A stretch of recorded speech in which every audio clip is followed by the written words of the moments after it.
নতুন বাংলাদেশের আকাঙ্ক্ষার আলোকে আমাদের পরিকল্পনা কর্মসূচি অঙ্গীকার আপনাদের নিকট স্পষ্ট করার চেষ্টা করেছি। বাংলাদেশে আমরাই প্রথম পলিসি সামিটের মাধ্যমে রাষ্ট্র পরিচালনার নীতি কৌশল জনগণের সামনে তুলে ধরেছি। আমাদের নির্বাচনী ইশতেহারে এর প্রতিফলন রয়েছে। এই প্রক্রিয়ায় অনেকেই আমাদেরকে সহযোগিতা করেছেন, তাদের প্রতি আমরা কৃতজ্ঞ।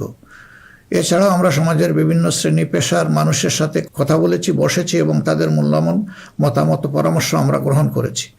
আমরা সুযোগ পেলে মহান আল্লাহর ইচ্ছায় জনগণের ভালোবাসায় সরকার গঠন করলে প্রথম দিনে ফজরের নামাজ পড়েই আমরা আমাদের পরিকল্পনা বাস্তবায়ন শুরু করব ইনশাআল্লাহ।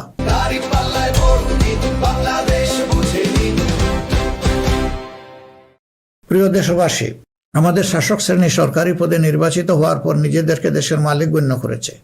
ফলে রাষ্ট্রীয় সম্পদ, পদ, পদবি, নীতি, প্রতিষ্ঠান সবকিছু ব্যক্তিগত ও দলীয় স্বার্থ হাসিলের উপায় হিসাবে অন্যায়ভাবে ব্যবহার করা হয়েছে। এর ফলে চুরি ও দুর্নীতি, স্বজনপ্রীতির মাধ্যমে প্রতারিত করে জনগণের সম্পদ লুণ্ঠন করা হয়েছে।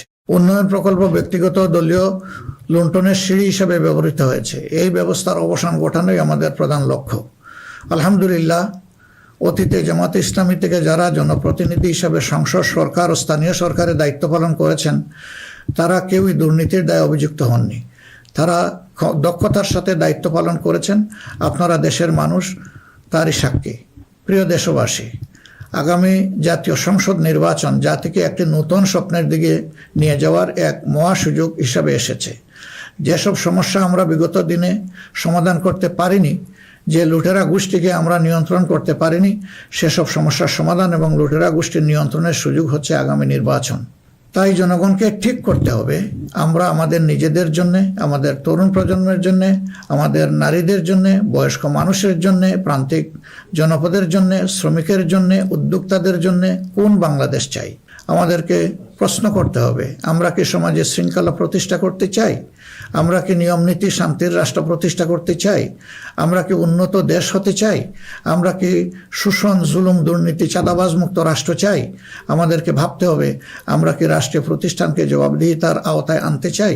যোগ্যতা ও সততাকে সরকারি পদের জন্য মৌলিক শর্ত করতে চাই? আমরা কি আমাদের জাতীয় সক্ষমতা ও সৃজনশীলতা বৃদ্ধি করতে চাই? এসব বিষয়ে যদি আমরা ইতিবাচক পরিবর্তন দেখতে চাই, তাহলে আমাদেরকে আগামী নির্বাচন নিয়ে নৈতিকভাবে ভাবতে হবে। রাজনৈতিকতার ফুলঝুরির বাইরে এসে বাস্তবতার আলোকে সৎ ও দক্ষ নিষ্ঠাবান নেতৃত্ব প্রতিষ্ঠা করতে হবে।